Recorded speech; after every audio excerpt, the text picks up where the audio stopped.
Hi, എല്ലാവർക്കും പുതിയൊരു വീഡിയോയിലേക്ക് സ്വാഗതം. ഇത് ജമന്തി ചെടിയെക്കുറിച്ചുള്ള വീഡിയോയാണ്. ജമന്തി തൈ നടുന്നത് മുതൽ ധാരാളം പൂക്കൾ ആകുന്നത് വരെയുള്ള പരിപാലനമാണ് ഇതിൽ ഉൾപ്പെടുത്തിയിരിക്കുന്നത്. എല്ലാവർക്കും ജമന്തിപ്പൂവ് ഇഷ്ടമാണ്. ജമന്തിയുടെ വിത്തുകൾ ആവശ്യമുള്ളവർ സ്ക്രീനിൽ കാണുന്ന വാട്സപ്പ് നമ്പറിൽ മെസ്സേജ് അയച്ചാൽ വിത്തുകൾ നൽകുന്നതാണ്. എനിക്ക് ഈ ജമന്തി തൈ കിട്ടിയത് കൃഷിഭവൻ വഴിയാണ്. വളരെ നല്ല തൈകൾ തന്നെയാണ് ലഭിച്ചത്. തിരുവനന്തപുരം ജില്ലയിലെ വെള്ളർട ഗ്രാമപഞ്ചായത്ത് കൃഷിഭവൻ വഴിയാണ് എനിക്ക് തൈകൾ ലഭിച്ചത്. ഇനി ഈ തൈകൾ നടുന്ന രീതി എങ്ങനെയെന്ന് നോക്കാം. ചെടി നടാൻ ഉദ്ദേശിക്കുന്ന സ്ഥലം നീളത്തിൽ എടുത്ത് നടുവിലൊന്ന് മണ്ണ് വെട്ടി രണ്ട് വശത്തേക്കും വച്ച് നടുക്ക് ഒരു ചാൽ പോലെ ആക്കണം. ശേഷം ചാണകപ്പൊടിയും മണ്ണും യോജിപ്പിച്ച് അതിനുള്ളിലേക്ക് നിറയ്ക്കുക. വീണ്ടും കുറച്ച് സദാ മണ്ണ് കൂടി അതിനുള്ളിൽ ഇടുക. അതിനുശേഷം തൈകൾ ഓരോന്നായി നടാവുന്നതാണ്. ഒരു തൈ നട്ട് അല്പം അകലം വിട്ട ശേഷം അടുത്ത തൈ നടണം. എന്നാൽ തൈകൾ വളർന്ന് വലുതാകുമ്പോൾ പന്തലിച്ച് ധാരാളം പൂക്കൾ ലഭിക്കുകയുള്ളൂ. ദിവസവും 2 പ്രാവശ്യം വെള്ളം ഒഴിക്കുന്നതിന് ശ്രദ്ധിക്കണം. കൂടാതെ വെള്ളം കെട്ടി നിൽക്കാൻ പാടുള്ളതല്ല.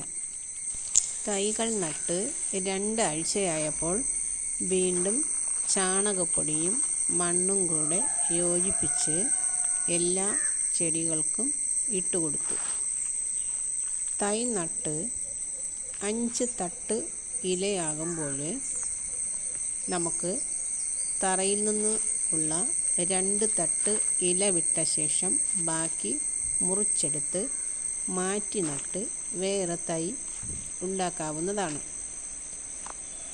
അതിലേക്കായി ആ തൈകൾ നടാനായി വീണ്ടും ഒരു തടം ശരിയാക്കി മണ്ണും ചാണകപ്പൊടിയും കുഴച്ച് അതിലിട്ട് മണ്ണ് മൂടി ഈ തൈകളെയും നടാവുന്നതാണ്.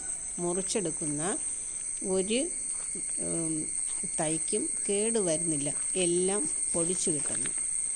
ആദ്യം നമ്മൾ നട്ട ചെടിയും രണ്ടാമത് മുറിച്ച് നട്ട തൈകളും ഒന്നുപോലെ വളർന്നു വരികയും ഒരേ കാലയളവിൽ തന്നെ മൊട്ട് വരികയും പൂക്കൾ തരികയും ചെയ്യുന്നു. ഞാൻ കട്ട് ചെയ്യാതെ കുറച്ച് ജമന്തി തൈകളെ വിട്ടിരുന്നു. അവ ആദ്യം കട്ട് ചെയ്ത് നട്ട ജമന്തി പൂത്ത് കുറേ സമയം കഴിഞ്ഞ ശേഷമാണ് കട്ട് ചെയ്യാതെ വിട്ട ജമന്തിയിൽ പൂക്കൾ വന്നു തുടങ്ങിയത്. അതിനാൽ ജമന്തി തൈകൾ കട്ട് ചെയ്ത് നടുന്നത് തന്നെയാണ് നല്ലത്.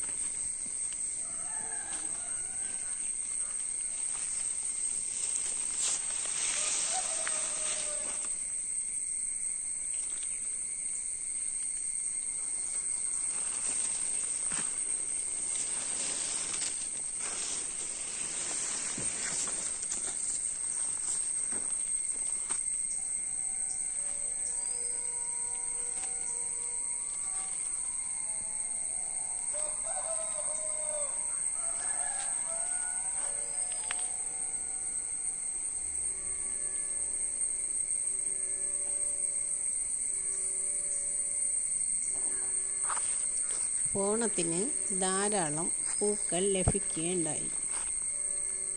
ഇപ്പോഴും ചെടികളിൽ ധാരാളം മൊട്ടും പൂക്കളും തിങ്ങി നിറഞ്ഞ് നിൽക്കുന്നു. മനോഹരമായ ചെടികളാണ് ജമന്തി തൈകൾ ഓരോന്നും. നമുക്ക് നല്ല രീതിയിൽ പൂക്കൾ തരുന്നു. ജമന്തി ചെടിയുടെ വിത്തുകൾ ആവശ്യമുള്ളവർ സ്ക്രീനിൽ കാണുന്ന നമ്പറിൽ വാട്സപ്പ് ചെയ്താൽ വിത്തുകൾ അയച്ചു തരുന്നതാണ്. വിത്തുകൾക്ക് രൂപ തരേണ്ടതില്ല, പക്ഷേ കൊറിയർ ചാർജ് തരേണ്ടതാണ്. Thank you.